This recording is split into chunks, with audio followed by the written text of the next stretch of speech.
One of the questions that we get typically after finishing a presentation to an agent or a seller, after the process making as much logical sense as it does, is who is your competition or who else is doing this? So today I want to shed some light on some of the other competitors within the auction space and why their models are vastly different to ours. And in order to do that, I need to start from the very beginning. And the very beginning goes all the way back 130 years to Harcourts in Australia and New Zealand. Now, in Australia and New Zealand, 60 to 70% of all real estate transactions are done via non-distressed auction. And it has been known across the real estate world that it is the most efficient real estate transaction in the world, full stop. In some of the recent National Association of Realtors, NAR, studies that they did on the real estate transactions with the lawsuits that happened in the real estate space, if you're familiar with those, in those studies that were done, Australian and New Zealand real estate practices, by way of which is non-distressed auction, was nominated as one of the most efficient real estate models and transparent real estate models in the world. Now, we have been doing this for over 130 years, as mentioned, and we've adapted to a few other countries along the way. We do in excess of 13,000 non-distressed auctions every year within 11 different countries. And about 10 years ago, we came over to North America. More specifically, we landed in Southern California. And one of the things we did for the first 12 months was a feasibility study on why auction was either going to work or not going to work in this marketplace. We were so curious around why was auction a mainstream method of sale in many other different industries, and why wasn't it something in the real estate space? Now, we had to obviously come to the conclusion, first and foremost, is that the word auction is something that is probably not the nicest word in real estate, a dirty word as I would phrase. However, that being said, is that it gives us a distinct advantage when it comes to marketing a property, because I've never met somebody that wants to pay too much. So that wasn't the reason we believed that auction wasn't a mainstream thing in the residential real estate resale space. We then started to look at the auction practices of other companies that had tried to put in place some format of a non-distressed auction model.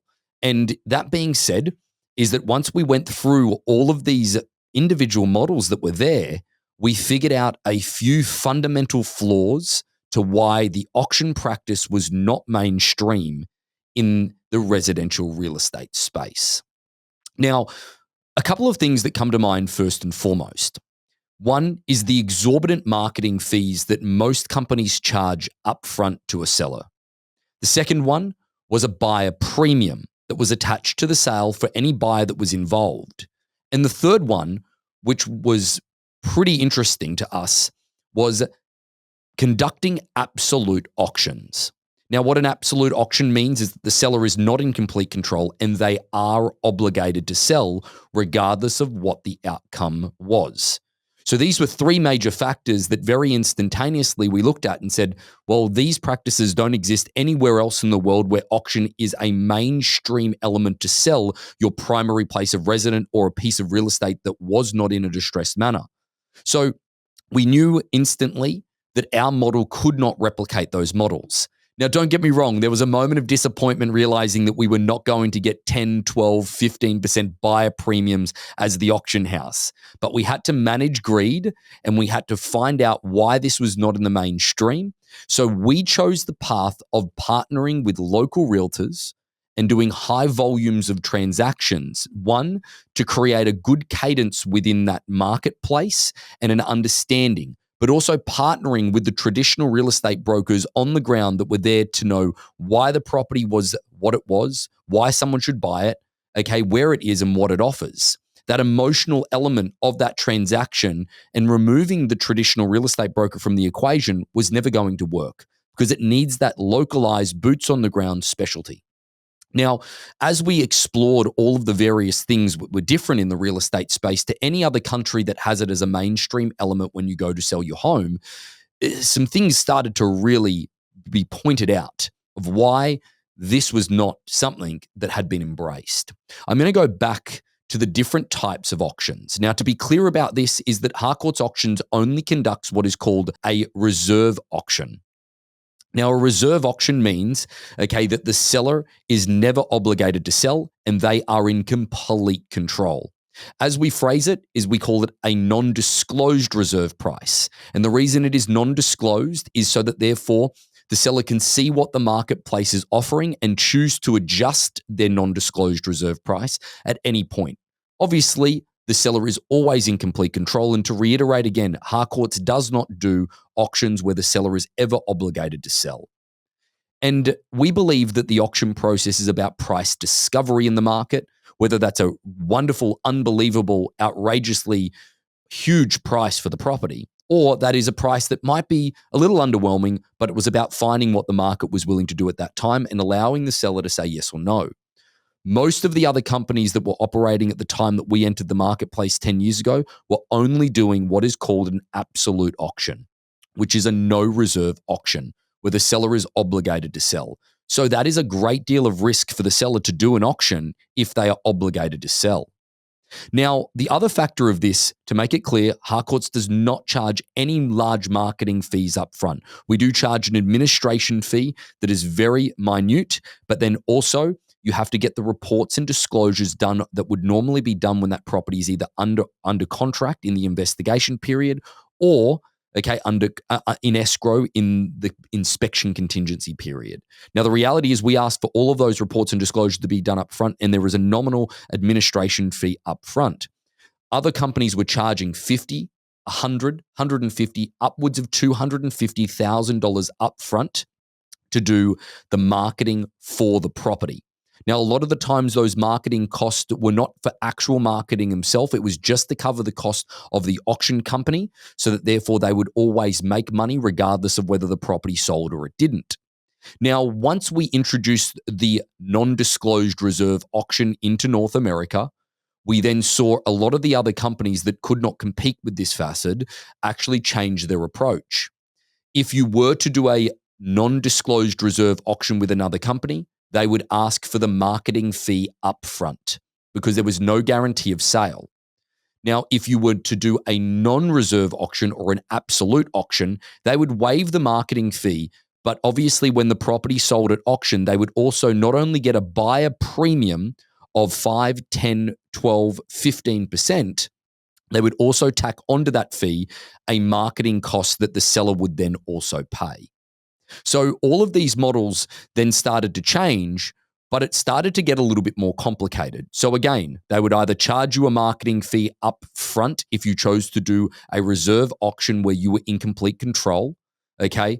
And if you chose to cancel that auction, you would then be charged that marketing fee, again, also, or portion of the buyer premium as a cancellation fee. Now, for those that then chose as an incentive to do a non-reserve auction to more guarantee the sale, okay, and again, we have seen catastrophic results in this case, is that they would then tack on still the marketing fee on the back end of things. And if you did choose to cancel, there was the buyer premium and also the cancellation fee of the marketing fee that would have to be paid also. All of this became very complicated and very arduous and was very clear to us why those businesses were not growing. The part that I'm not explaining or haven't explained is the buyer premium element. Most of these other companies, 99% of the other companies, charge what is called a buyer premium. To be clear about the Harcourts auction non-distress process is that we do not charge any additional costs for a buyer or the agents to be involved, because it didn't seem right to us. If you were charging a 10% buyer premium, the buyer bought the property for $1 million, they would need to pay a $100,000 buyer premium on the sale as well. So naturally, they would probably only bid $900,000 because they had to take into consideration the buyer premium. That money is coming directly out of the seller's pocket, regardless of where it's being dispersed from. And then if you add on the marketing fees, I know that this is at the moment probably a little bit confusing, but I believe it's designed to be from the other companies. Our transaction, okay, is designed to be one of which is a price discovery process with the traditional real estate broker and the assistance of the auction team. We charge a 1% fee if the property sells. If the property sells before auction, on the day, or within a short period of time after.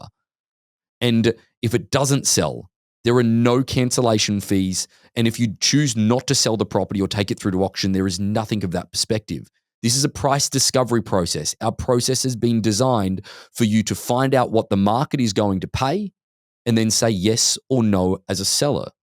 That is one of the things that is so important that a lot of companies have a disconnect. And when I say a lot, every other auction company has a disconnect. This is a price discovery. And if it's not right now that you choose to accept that market, then we choose to put it back on market at another time. Again, we choose to use our auction process as a price discovery to create the most amount of leverage in that moment. It's not to say the home isn't worth more, it might just be worth more later. So, all of this taken into consideration in the other auction companies' models, you need to be clear on something. And I'm going to put something up on the screen now, is that these are the different models that are there. You need to be conscious that between 35 and 45% could be the amount of money that is taken off the table if you choose to use another auction company.